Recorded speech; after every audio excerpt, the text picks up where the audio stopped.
বন্ধুরা, এটি হচ্ছে শীতলক্ষ্যা নদী, যাকে অনেকে লক্ষা নদী বলেও থাকে। মুঘল আমলে ব্যবসায়িক এবং রাজনৈতিক গতিধারায় এই নদীর গুরুত্ব বেশ তাৎপর্যপূর্ণ। রাজধানীতে প্রবেশের জন্য এই উপনদী ছিল তখনকার একমাত্র সহজ যাতায়াত ব্যবস্থা। তাই রাজধানীকে নিরাপদ রাখতেই মুঘল আমলে নদীর তীরে গড়ে তোলা হয় বেশ কয়েকটি দুর্গ, যার মধ্যে হাজীগঞ্জ দুর্গ অন্যতম। বন্ধুরা, এই পর্বটি সাজিয়েছি হাজীগঞ্জ দুর্গের গুরুত্ব এবং এর ইতিহাস নিয়ে।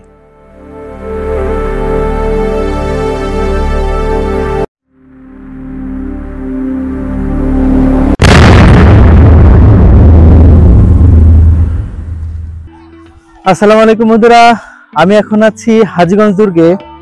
এটি মূলত নারায়ণগঞ্জ শহরের হাজীগঞ্জ এলাকার শীতলক্ষ্যা নদীর তীরে অবস্থিত।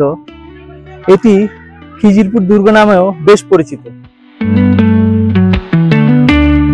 বন্ধুরা, এই দুর্গটি কে নির্মাণ করেছিলেন তার কোনো দালিলিক প্রমাণ পাওয়া যায়নি। মুঘল আমলের ষষ্ঠ সম্রাট আওরঙ্গজেবের আমলে মূলত বাংলার সুবেদার ছিলেন মীর জুমলা। মূলত তারই তত্ত্বাবধানে এই দুর্গটি নির্মিত হয়। কথিত আছে ১৬০০ শতকের পূর্বে মুঘল সুবেদার ইসলাম খান কর্তৃক ঢাকায় মুঘল রাজধানী স্থাপনের পর মূলত এই দুর্গটি নির্মাণ করা হয়। বন্ধুরা, এই দুর্গ তৈরি করার মূল উদ্দেশ্য হচ্ছে তৎকালীন রাজধানীকে মগ এবং পর্তুগিজদের হাত থেকে রক্ষা করা। চলুন বন্ধুরা, জেনে আসি এই দুর্গের ইতিহাস সম্পর্কে। বন্ধুরা, কৌশলগত দিক থেকে এই দুর্গটি নির্মাণ করা হয়েছে মূলত উত্তরমুখী করে, যাতে সহজেই শত্রুপক্ষকে আক্রমণ করা যায়। তাছাড়া এই দুর্গের ছোট বড় মিলিয়ে মোট ৬টি ব্রুজ আছে, তার মধ্যে ৩টি ব্রুজ অন্যতম। মূলত এগুলো থেকেই আক্রমণ করা হতো। এছাড়াও এই দুর্গে রয়েছে একটি বিশেষ ওয়াচ টাওয়ার, যেখান থেকে শত্রুপক্ষের গতিবিধি নজর রাখা হতো। চলুন বন্ধুরা, এবার ঘুরে আসি দুর্গের ভেতর থেকে।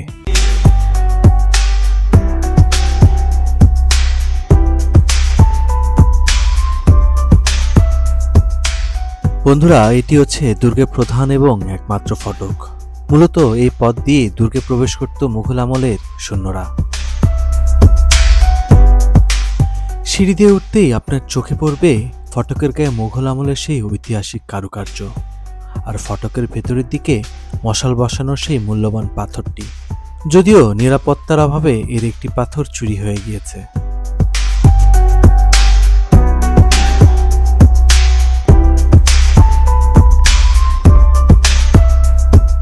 পুরো দুর্গটি বিশেষ ওয়াল দ্বারা বেষ্টিত, যাতে রয়েছে অসংখ্য ফোকর।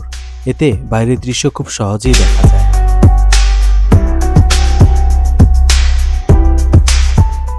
বন্ধুরা, দুর্গের মাঝে রয়েছে বিশাল একটি মাঠ, যাতে কোনো ধরনের স্থাপনা নেই। বিশেষজ্ঞদের মতে দুর্গে সবসময় সৈন্যদের উপস্থিত রাখা হতো না। মূলত বিশেষ প্রয়োজনেই এখানে সৈন্যদের সমাগম করা হতো এবং তারা তাঁবু টাঙিয়েই থাকতো, আর প্রয়োজন শেষ হলেই তাদের নিয়ে যাওয়া হতো ব্যারাকে। বন্ধুরা, আমার পিছনে এখন যে ব্রুজটি দেখতে পাচ্ছেন, এ ধরনের ব্রুজ আছে মূলত 3টি এবং ছোট ছোট ব্রুজ আছে আরো 3টি। মূলত এই ব্রুজ থেকেই শত্রুপক্ষকে আক্রমণ করা হতো কামান এবং গোলাবারুদ দিয়ে।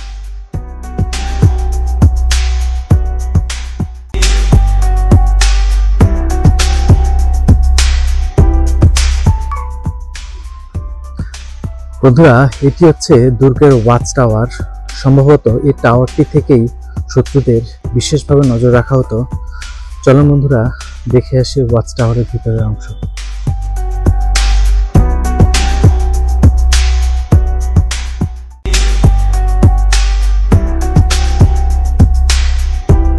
বন্ধুরা, আপনারা একটা জিনিস দেখতে পাচ্ছেন কিনা জানি না, এখান থেকে সিঁড়িটার শুরু।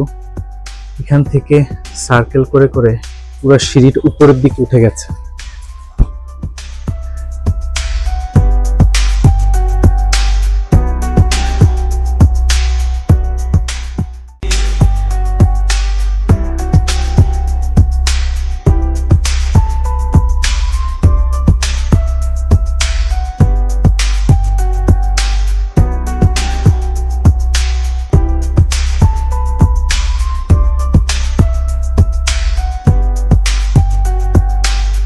বন্ধুরা, দুর্গটি 1950 সালে পাকিস্তান আমলে গ্যাজেটভুক্ত হওয়ার পর একাধিকবার এটি সংস্কার করা হয়, কিন্তু শুধুমাত্র নিরাপত্তার অভাবে মুঘল আমলের এই ঐতিহাসিক ঐতিহ্য আজ প্রায় ধ্বংস হতে বসেছে।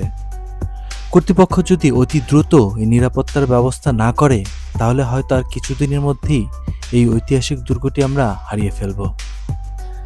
বন্ধুরা, এই হাজীগঞ্জ দুর্গ থেকে আমি আজকে বিদায় নিচ্ছি। আসসালামু আলাইকুম।